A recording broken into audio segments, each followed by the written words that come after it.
Alors Sylvie, on l'a déjà fait dans cette émission et c'est vrai que je le disais tout à l'heure, c'est le lieu, ce plateau pour le faire. D'abord parce que c'est une émission de grande écoute et on vous remercie d'être si nombreux à nous regarder le lundi soir et que ça donne souvent de très bons résultats quand nous-mêmes, on n'a pas réussi à faire le travail que vous nous demandiez. En l'occurrence, retrouver votre mère, une maman que vous n'avez jamais vue. Non. Qui vous a laissé, entre guillemets, ce qu'on appelle l'assistance publique, dans des conditions que vous ignorez un peu. Tout à fait. Il y a 37 ans, donc. Et vous souhaitez la retrouver, cette maman.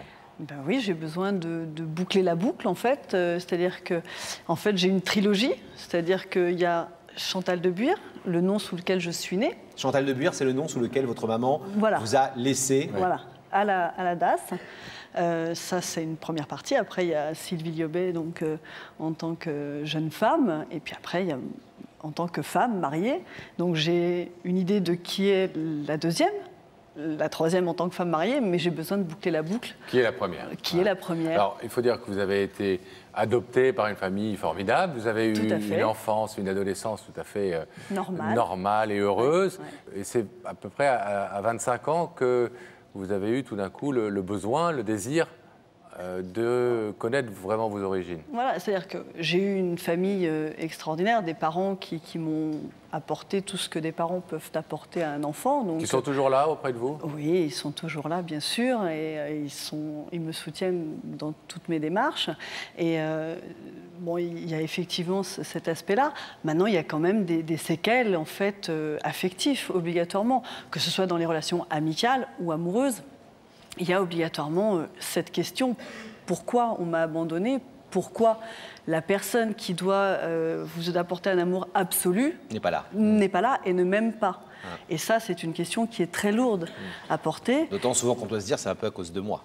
Alors, voilà. En tout cas, à cause de ma présence dans la vie de cette femme à ce moment-là. Voilà, exactement. Donc, à 25 ans, en fait, j'ai eu, comme beaucoup, une rupture amoureuse qui m'a secouée. Et là, je me suis dit, faut que je range tout ça et il faut que je trouve des réponses, que je sache qui je suis. Et c'est là que vous avez demandé votre dossier à la DAS et que vous avez découvert un certain nombre de choses, mais aussi beaucoup de vide. Alors voilà, je suis donc allée à la DAS. C'est une démarche pas forcément facile parce que c'est une remise en cause, etc. Donc je suis allée, j'ai demandé mon dossier, c'est très long. J'ai enfin eu un rendez-vous. C'est une psychologue qui vous reçoit et cette dame me dit, ben voilà, votre dossier, il est là. Elle a cherché à savoir mes motivations pour ménager un petit peu. Et puis elle me dit, ben voilà, en fait, vous êtes né sous le secret d'état civil. C'est quoi le secret d'état civil? Alors le secret d'état civil, ça, c'est quelque chose que j'ai trouvé très cruel. C'est-à-dire qu'elle me dit, voilà, moi, devant moi, j'ai le dossier intégral. Je sais qui est votre maman, avec des noms, des dates et les informations complètes. Mais vous, je vous donne un dossier avec du blanc sur toute la partie d'identité de cette femme. Donc ça, c'est qu'on comprenne bien et que nos téléspectateurs comprennent bien, c'est une demande qui est faite au moment où la maman ou les parents, quand ils sont tous les deux, abandonnent l'enfant. Ils peuvent laisser leur état civil à la disposition de l'enfant quand celui-ci devient adulte, ou le masquer. Voilà. C'est ça. Ça n'a rien à voir avec sous-X, on entend souvent sous-X, etc. Sous-X, c'est complètement différent, c'est que là, en fait, l'identité, elle n'est pas laissée du tout. D'accord. Alors là, donc, ça veut dire que vous avez une dame qui, en face de vous, vous dit, je connais le nom de votre maman, je sais où elle est, je sais qui c'est, etc. Ça va être terriblement Mais en clair, je ne peux pas ouvrir ce dossier, je ne peux pas vous le dire. Tout à fait. Clairement, on a envie de lui arracher les yeux. Ouais. J'ai essayé de l'apitoyer. Oui, c'est ça, voilà, j'ai essayé de la faire un peu flancher, quoi. Mais non, l'administration ne flanche pas. Et en fait, c'est une chape de plomb qui vous tombe dessus. Et non seulement ça, à un moment, je lui dis, c'est pas grave, je vais embaucher un détective privé. J'avais 25 ans, j'avais pas beaucoup d'argent, mais l'idée, et elle me dit, mais vous pouvez pas, en admettant que vous le fassiez, que vous retrouviez cette dame, si vous arrivez devant sa porte, elle peut porter plainte contre vous. Parce que c'est une violation de la loi. Donc là, vous avez la chape de plomb qui se referme, vous repartez et c'est quoi cette petite feuille que vous avez amenée ce soir là, avec vous? C'est un document écrit par la main de ma génitrice, en fait. De votre mère? Voilà, exactement. C'est en fait une déclaration justement de mon secret d'état civil. Vous êtes né le 29 février 68. Voilà. Je déclare formellement abandonné au service de l'aide sociale et d'enfance mon enfant Chantal de Buire, né le 29 février 68 à Paris 14e. Je demande le secret de son état civil. J'ai été prévenu que faute de reprendre mon enfant dans un délai de 3 mois, à partir de ce jour, il devra être immatriculé comme pupille de l'État et pourra en conséquence être placé en vue d'adoption. Je donne mon consentement à l'adoption, laissant au service de l'aide sociale et l'enfance le choix de l'adoptant. Voilà. C'était signé le 2 mars 68, voilà. C'est-à-dire 3 jours après votre naissance, voilà. 4 jours. En fait, ça fait partie des éléments importants du dossier, c'est-à-dire que, donc là aussi, c'est la psychologue, elle a quand même servi à expliquer un certain nombre de choses. Déjà, au niveau du nom, Chantal de Buire, elle me dit il y a de fortes chances que ce soit bien votre génitrice qui vous l'ait donné, parce que c'est pas un nom inventé. C'est-à-dire que, par exemple, vous avez des cas où c'est les infirmières qui donnent le nom, et souvent, ce sont des noms prénoms, ou le nom du président de la République, ou le nom du mois, des choses comme ça. Chantal Pompidou. Par exemple, ça aurait pu être ça, c'est bon. Et donc, là, dans ces cas-là, on peut imaginer effectivement que ce sont bien les infirmières.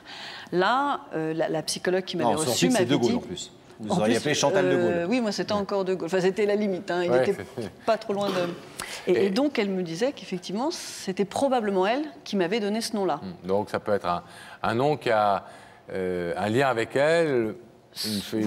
un nom qui est dans sa famille, son nom de jeune fille, mais peut-être aussi un village, enfin bon, ça peut être beaucoup de choses. Donc si les gens nous regardent ce soir et à qui ce nom de De Buire dit quelque chose, soit parce qu'ils sont des De Buire eux-mêmes, soit parce qu'ils ont entendu parler d'une histoire, ils peuvent nous contacter et essayer de vous appeler. Et donc Chantal, c'est le prénom que vous a donné votre maman biologique et qui a été changé en Sylvie. Par votre famille d'adoption. Oui, parce que en fait, ça collait pas avec le nom de famille de mes parents. Je trouvais pas ça très joli, parce que c'était un double L, tout simplement. Et là, il n'y a pas de signature de votre maman? Non, justement, elle est cachée. Elle est cachée. Ah, elle est cachée. Voilà, elle fait partie des choses cachées. Alors, qu'est-ce que vous savez précisément, à part tous ces points d'interrogation? Est-ce qu'il y a des choses que vous savez sur elle? Alors, sur elle, très précisément, en fait, il y a une description physique dans mon dossier qui apparaît.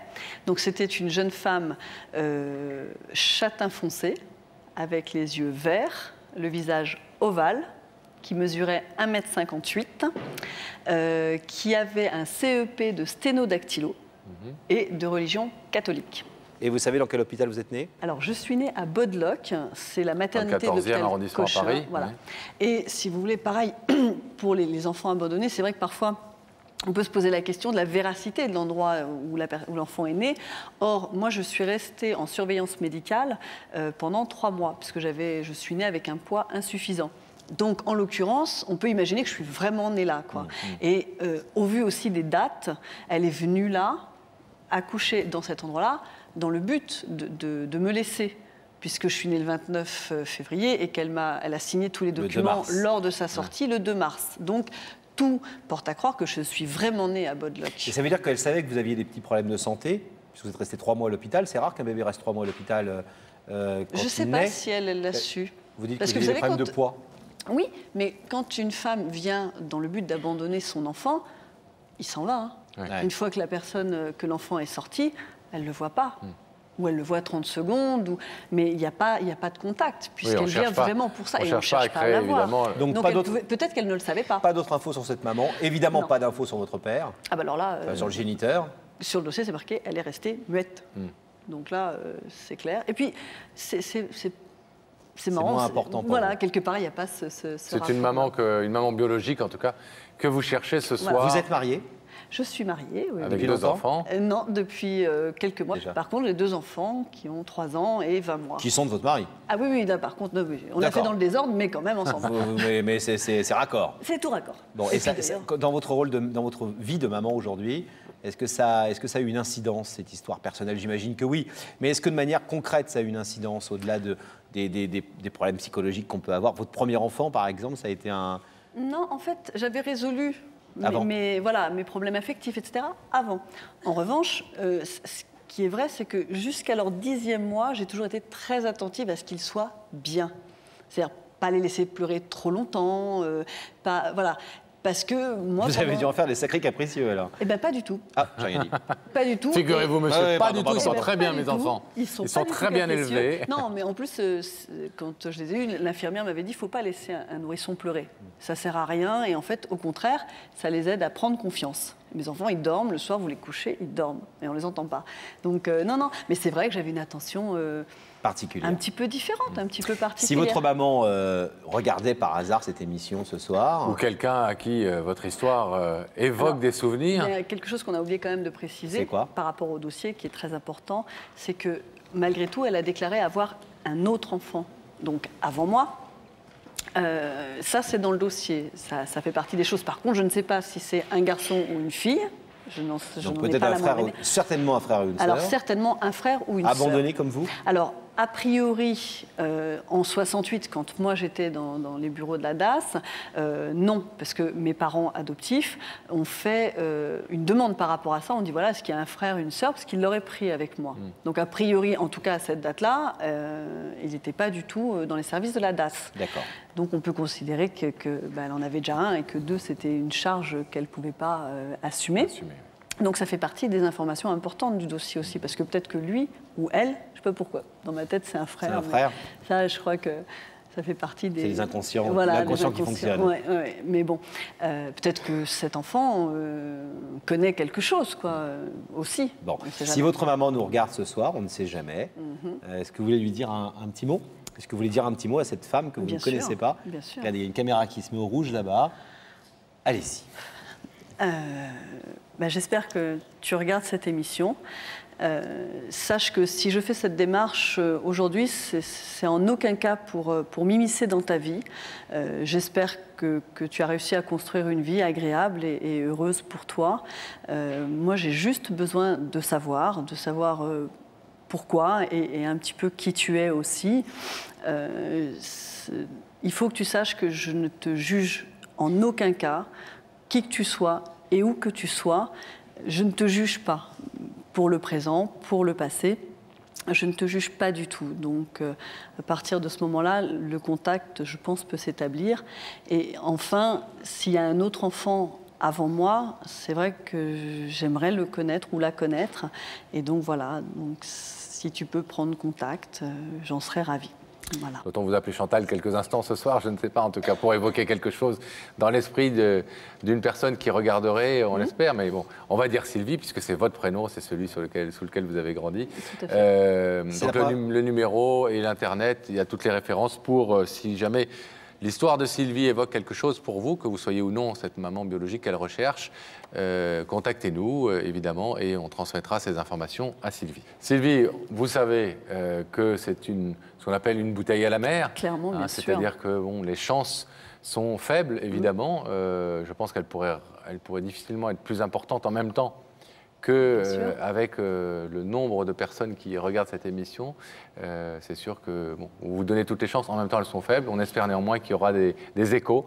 Et évidemment, on vous tiendra au courant au plus vite dès qu'on reçoit la moindre information vous concernant. D'accord. Je vous remercie. On vous laisse repartir. Merci. Merci Sylvie.